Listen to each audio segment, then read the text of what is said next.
የሽግግር መንግስት ሚሉ ወይም ቅድም በተለያየ ስም እንደሰጣችሁት አይነት መንግስት ሚሉ ኃይሎች እንዳሉ ተነስቶ ነበር።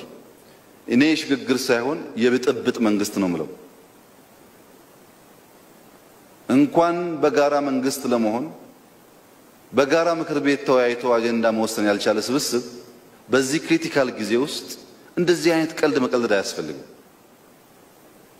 አያስፈልግም። ከዚህ ከወጣችሁ ከአንድ ሰዓት በኋላ በኢትዮጵያ ሉዓላዊነት ላይ ምን እንደሚያጋጥም ሙሉ ዕውቀት የለም። ዝም ብሎ ዘሎ ስልጣን መያዝ የሚቻልበትን መንገድ ከምንከተል በተቻለ መጠን ምርጫውን ዲሞክራሲያዊ ማድረግ፣ ምርጫውን ነፃ ማድረግ፣ ምርጫው ብዙ አክተሮች ያሉበት ማድረግ፣ እንደ አክተሮቹ ቁጥር በመንግስትም በሌሎች ጉዳዮችን በጋራ የምንወስንበትን መንገድ መፍጠር። አሁን ለምሳሌ በተደጋጋሚ የኢትዮጵያ ሕዝብ እንደሚያውቀው ሰብሰብ በሉ የሚል ጥያቄ አንዴ ሳይሆን ብዙ ጊዜ አንስቼላችኋል። 2-3 ፓርቲ ቢሆን ኢትዮጵያ ውስጥ ያለው በዚህ ጉዳይ ብቻ ሳይሆን በስልጣን ጉዳይም ቢሆን መደራደር ችግር አልነበረው። አሁን ግን 100 ምናምን ፓርቲ ነው። ከ100 ምናምን ፓርቲ ጋር መንግስት ለመሆን ለ20 ካቢኔ መደራደር 10 ዓመትን መፍትሄ ያመጣል። እኔ በግሌ የማስበው ሰብሰብ በሉ፣ እኛም ሰብሰብ እንበል፣ ፓርላማ እንግባ።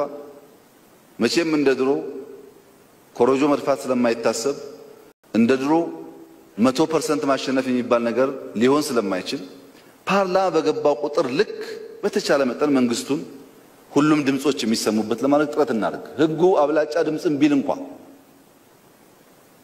አሁን ያንን እናድርግ ካልን ግን ግምት ነው።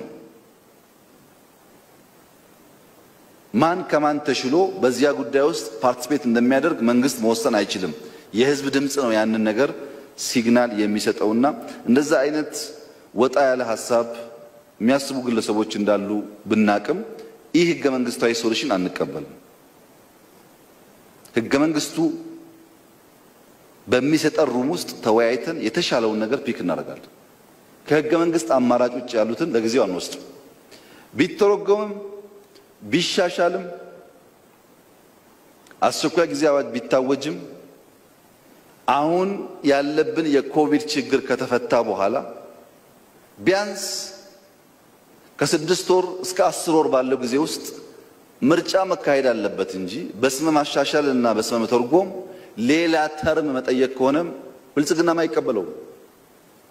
የህዝብ ሌጂቲሜት መውሰድ እንፈልጋለን። እኛም በምርጫ ውስጥ ተፈትሸን ካለፍን ሐሳቦቻችንን ማሳካት፣ ከወደቅን ላሸነፈው ሰው መስጠትና ዲሞክራሲ ኢትዮጵያ ውስጥ ማስጠጽ እንፈልጋለን።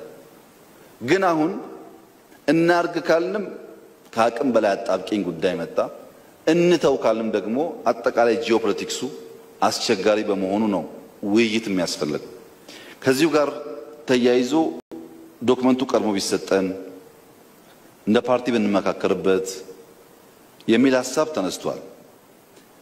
ዶክመንት ያው እዚህ የቀረበው ነው። እኛም ያለን የተለየ ዶክመንት አላዘጋጀንም። ምሁራን ያዘጋጁትን ዶክመንት ነው ያቀረብንላችሁ። ነገር ግን ዶክመንት ባይቀርብና እኛ ባንጠራችሁ ምርጫ ቦርድ ምርጫ አላካሄድም እያለ በኮቪድ ጉዳይ ስቴት ኦፍ ኢመርጀንሲ ታውጆ ሲያበቃ የፖለቲካ ፓርቲዎች ይህንን ጉዳይ አያዩም ብሎ ለማሰብ እኔም የኢትዮጵያ ሕዝብ እንቸገራለን።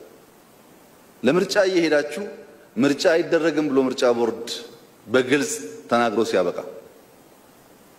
ስቴት ኦፍ ኢመርጀንሲ ታውጆ ሲያበቃ ስለዚህ ጉዳይ ህግ ሳታገላብጡ ሳትማከሩ ድንገት ነው አሁን የመጣችሁት ብሎ ለማመን በጣም ያስቸግራል። እንደዚያም ከሆነ እኔን ከመጠየቅ ይልቅ ራሳችሁ መፈተሽ ይኖርባችኋል።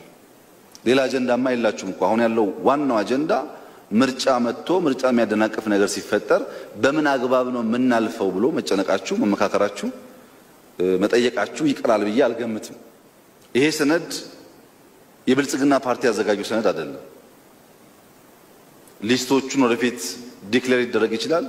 አብዛኛዎቹ በተለያየ ፖለቲካ እሳቤ ያላቸው ሊሆን ይችላሉ። አብዛኛው ግን የፖለቲካ ፓርቲ አባል ያልሆነ ሰው ነው የሰራው። የህግ ሙያተኛ ብቻ ነው የሰራው።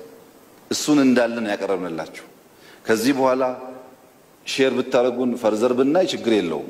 የቀረበው ገለጻ ኢትዮጵያ ያለችበት ሲቹዌሽን እናንተ ከዚህ ተነስታችሁ ሰጀስት ለማለት ትቸገራላችሁ ብዬ ግን አልገምትም። ፖለቲከኞች ናቸው። ዘሚኒት ምርጫ ቦርድ አልችልም ሲል እንደምታስቡ እንደምትጨነቁ እንደምትመክሩ ግልጽ ነው እና ያ አለመሆኑ ኤክስኪዩዝ መሆን አይችልም። ወደፊት ግን እንዳላችሁት የቋሚ ኮሚቴውም ኮንስቲቱሽናል ኢንኳየሪውም ፌዴሬሽን ምክር ቤትም እንደሚያወያያችሁ እጠብቃለሁ። እያወያዩ እያመካከሩ የእናንተን ሀሳብ እንደ ግብአት ወስደው እንደሚሰሩ እጠብቃለሁ። እኛም አስፈላጊ ከሆነ ምን ወስን አካል እኛ አይደለንም። እዚህ ያለው አካል ህገ መንግስት ቢሻሻልም ቢተረጎምም አይወስንም። ፖለቲካል ዲስከሽን ብቻ ነው የሚያደርገው። ቢሻሻልም ቅድም እንዳልኩት ጥያቄ ማቅረብ የሚችሉ ተቋማት ያቀርባሉ። በምንችለው ልክ ህዝብ ይወያያል፣ እነሱ ይወስናሉ። ቢተረጎምም ጥያቄ የሚቀርበው አካል ከእናንተም ይሁን ከማን ይቀርብለታል፣ በራሱ አሰራር አይቶት ለሚወስነው አካል ያቀርበዋል። እኛ እዚህ የምናደርገው ፖለቲካል ዲስከሽን በየት መንገድ ብንሄድ ነው የሚሻለው ለዚች ሀገር የሚለው ሀሳብ ነው የምንወያየውና በእኛም ፓርቲ ውስጥ እንደው ይሄኛው ነው ቤስት ምርጫ ይሄን እንውሰድ የሚል ድምዳሜ እንዳልነበረ ዝም ብሎ መረጃ ላቀብላችሁ ፈልጌ ነው። በእናንተም ውስጥ ብትወያዩበት ሁሉም ሰው ዩኒፎርምሊ አንደኛውን ፒክ ያደርጋል ብዬ አላስብም። ምክንያቱም አራቱም ኮንስቲቱሽናል ናቸው። አራቱም ጠንካራና ደካማ ጎን አላቸው። እዚህ ያለ ሰው ከአራቱም ይመርጠው ከብዙ መመዘኛ በመነሳት ነው። የኛም እንደዚያው ቢታይ